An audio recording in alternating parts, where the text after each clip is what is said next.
ABP news पर आज हम बड़ा खुलासा करने जा रहे हैं। सुप्रीम कोर्ट ने जिन 3 काले धन वालों के नाम जाहिर किए हैं, उनमें एक डाबर के पूर्व निदेशक प्रदीप बर्मन का भी नाम है।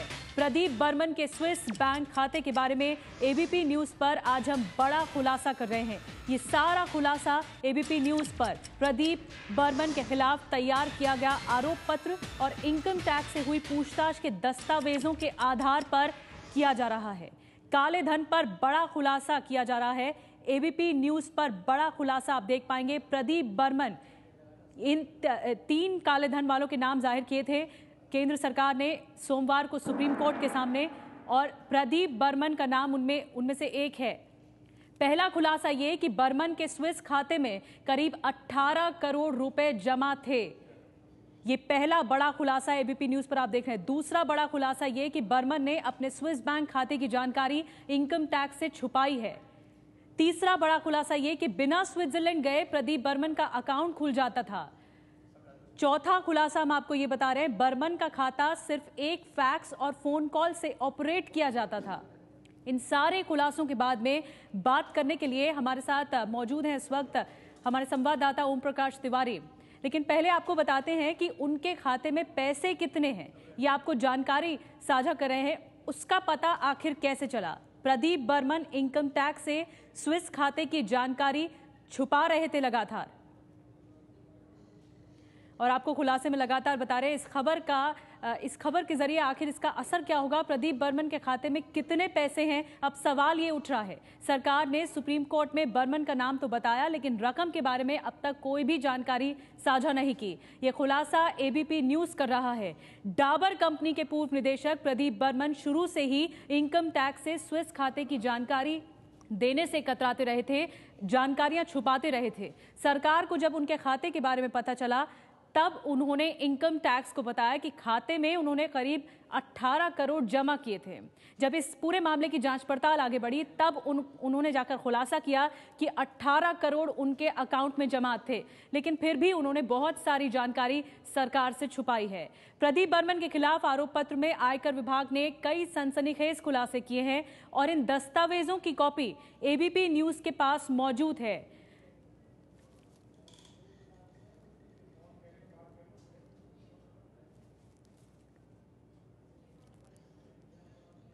और आपको बता दें कि 2005-06 में आय 66 लाख बताई गई थी प्रदीप बर्मन की, जबकि आय उनकी 83 लाख थी। ये बड़ा अंतर है उनकी आय में। 2005-06 में नहीं बताया था कि क्या विदेश में उनका कोई खाता है। उन्होंने इस बात को डिस्क्लोज नहीं किया था प्रदीप बर्मन ने।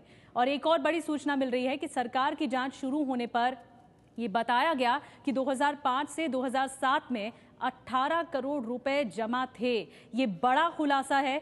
सरकार की जांच शुरू होने पर प्रदीप बर्मन ने टैक्स भरने का ऑफर दिया था। और इसी मुद्दे पर ज्यादा बातचीत करते हैं। ओम प्रकाश तिवारी, एबीपी न्यूज संवाददाता, हमारे साथ जुड़ गए हैं। ओम प्रकाश, हमारे पास वो दस्तावेज मौजूद हैं जिसके जरिए खुलासा हो रहा है कि क्या क्या आरोप लगे हैं प्रदीप बर्मन पर। इन दस्तावेजों के बारे में बताइए।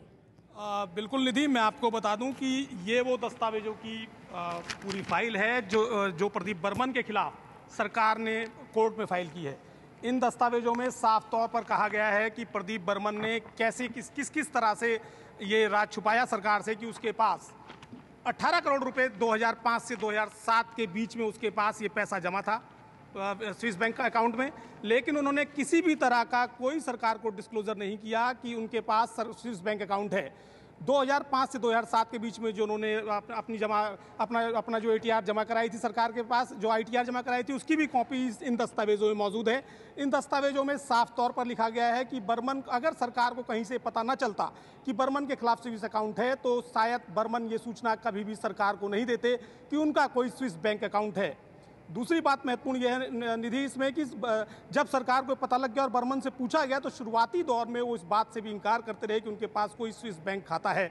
लेकिन जब उन्हें स्विस बैंक अथॉरिटीज़ से इस बारे में जानकारी मिली कि कुछ जो दस्तावेज हैं चोरी हो गए हैं, तो उसके बाद उन्होंने अपने CA के जरिए सरकार को एक चिट्ठी लिखी है, आयकर विभाग को, और उसमें स्वीकार किया कि उनके पास एक स्विस बैंक खाता है।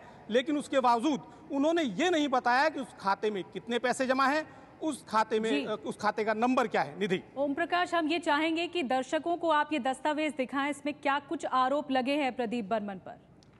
निधि, मैं आपको ये दस्तावेज साफ तौर, काफी मोटी ये फाइल है प्रदीप बर्मन के खिलाफ। आप इसमें साफ तौर पर देख सकते हैं कि इसमें प्रदीप बर्मन के खिलाफ कहा गया है कि उन्होंने अगर सरकार को पता ना चलता तो उन्होंने ये दस्तावेज, ये जानकारी सरकार को देनी नहीं थी।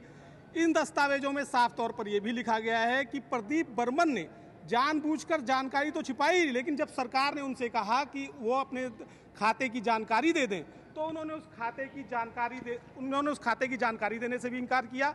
साथ ही खाते में कितनी रकम जमा है इस जानकारी को भी देने से इनकार किया। साथ ही उन्होंने उन्होंने ये कोशिश भी, दस्तावेजों में साफ तौर पर आरोप लगाया गया है निधि, कि उन्होंने ये कोशिश भी की कि स्विस बैंक से उनका कोई भी मामला सरकार के पास तक ना आने पाए। काफी मोटी फहरिस्त है, लगभग 400 पेजों की ये मैं आपको दिखा रहा हूँ, ये फाइल है जिसमें उनके जो बयान जो उनके नोट किए गए थे, 6 बार इनकम टैक्स ने उनको नोटिस किया था।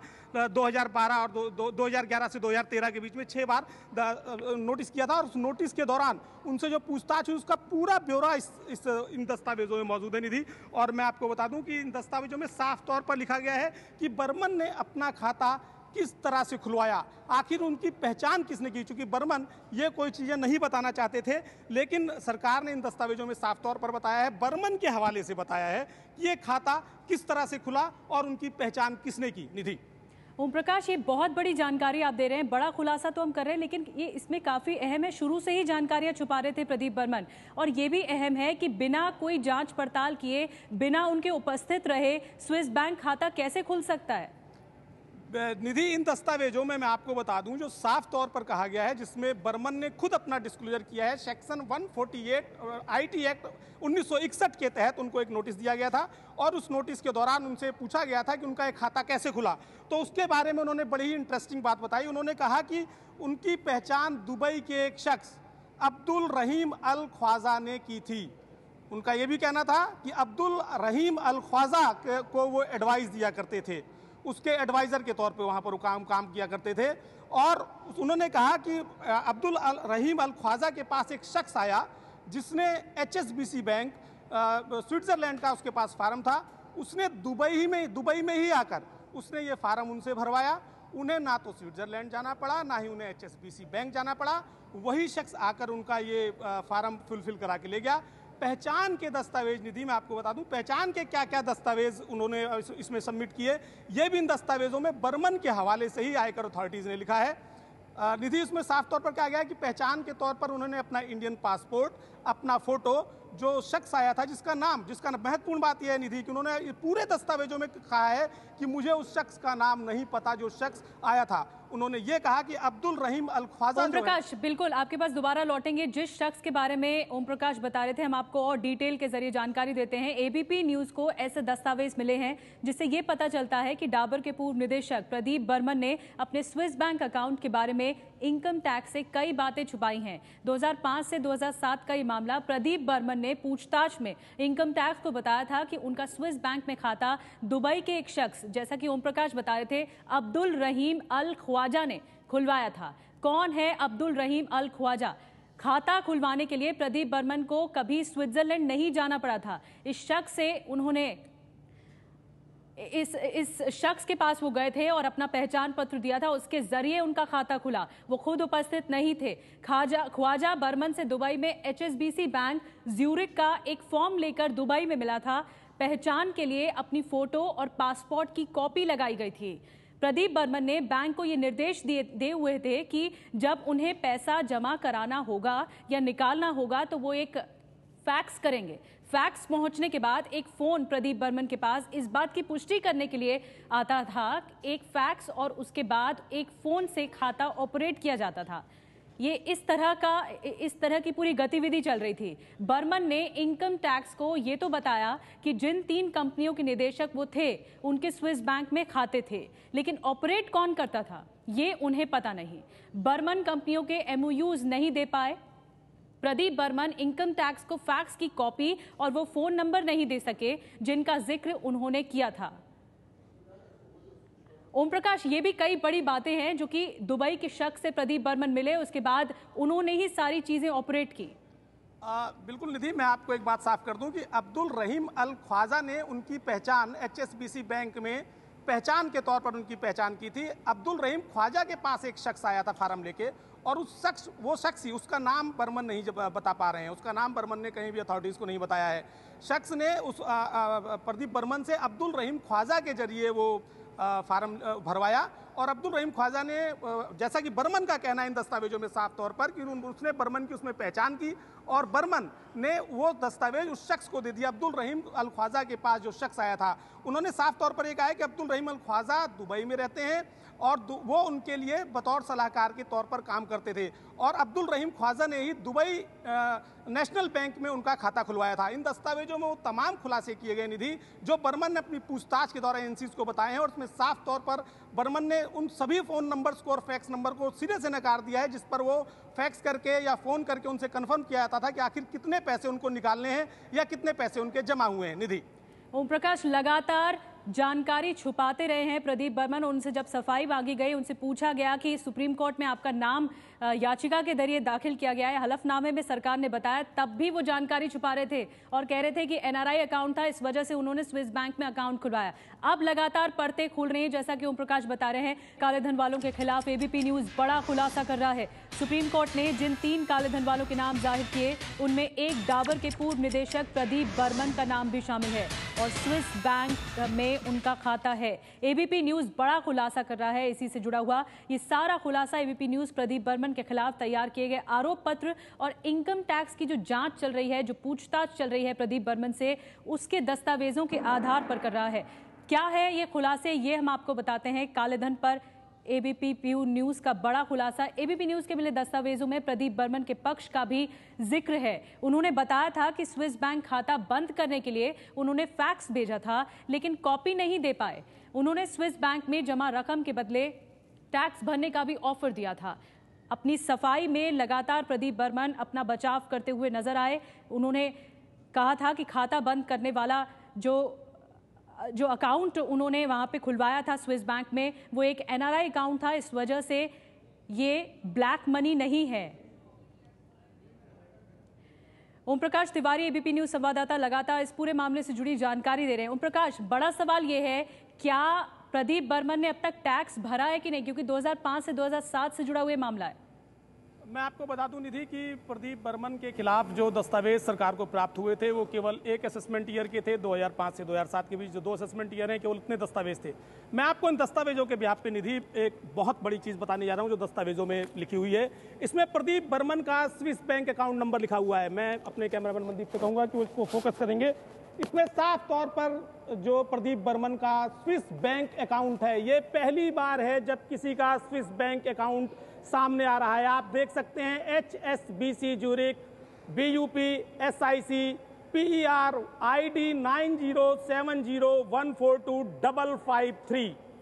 ये वो बैंक खाता है जो HSBC बैंक ज्यूरिच में खोला गया था। ये सवाल किया गया है इनकम टैक्स अथॉरिटी की तरफ से कि क्या आपने HSBC बैंक ज्यूरिक में इस नंबर का खाता खोला था, और साफ तौर पर उसमें वो बर्मन की तरफ से जवाब दिया जा रहा है कि ये खाता मैंने खोला था। The above account was opened by me when I was in Dubai as non resident Indian and the HSBC person has brought the papers in Dubai. साफ तौर पर ये खाते पर साफ तौर पर आप देख रहे हैं कि इसमें खाता नंबर साफ तौर पर उल्लेख किया गया है। मैं आपको इस दस्तावेज और दिखाना चाहूंगा। नीचे बर्मन के सिग्नेचर में आप देख रहे हैं 19/12/2013 को इस पर बर्मन के सिग्नेचर हैं, और उसके नीचे Gaurav Dudeja joint commissioner of income tax उन सर्कल 46 न्यू दिल्ली के भी सिग्नेचर हैं। सर्टिफाइड ट्रू कॉपी, ये दस्तावेज साफ तौर पर सर्टिफाइड है, और इसमें साफ तौर पर कहा गया है कि बर्मन का खाता नंबर क्या है। ये पहली बार हुआ है निधि जब बर्मन का खाता सामने आया है इनकम टैक्स के दस्तावेजों के हवाले से। जो आयकर विभाग ने तमाम दस्तावेज निधि में आपको बता दूं कोर्ट के सामने सबमिट किए हैं, और इसमें पहली बार किसी भी काले धन का जो बैंक अकाउंट है उसके बारे में खुलासा किया गया। इन दस्तावेजों में साफ तौर पर कहा गया है कि प्रदीप बर्मन ने अपना खाता ज्यूरिक में खुलवाया था। हालांकि प्रदीप बर्मन ने अपने सफाई में साफ तौर पर कई बार कहा है कि उन्होंने अपना खाता बैंक खाता बंद करवा दिया था, लेकिन निधि इनकम टैक्स ने यह भी अपनी इन दस्तावेजों में लिखा है कि उनके जवाबों से इनकम टैक्स अथॉरिटी जो है संतुष्ट नहीं थी। निधि, बड़ी जानकारी ओम प्रकाश दे रहे हैं कि ये जो दस्तावेज है उसमें इसमें अकाउंट नंबर का जिक्र किया गया है जो HSBC ज्यूरिक ब्रांच है, स्विट्जरलैंड की ज्यूरिक ब्रांच में HSBC में अकाउंट खोला गया था और अकाउंट नंबर का जिक्र है। साथ ही ये भी जिक्र है कि प्रदीप बर्मन ने ये स्वीकारा है इनकम टैक्स की जांच के दौरान कि उनका अकाउंट वहां पर है और स्विस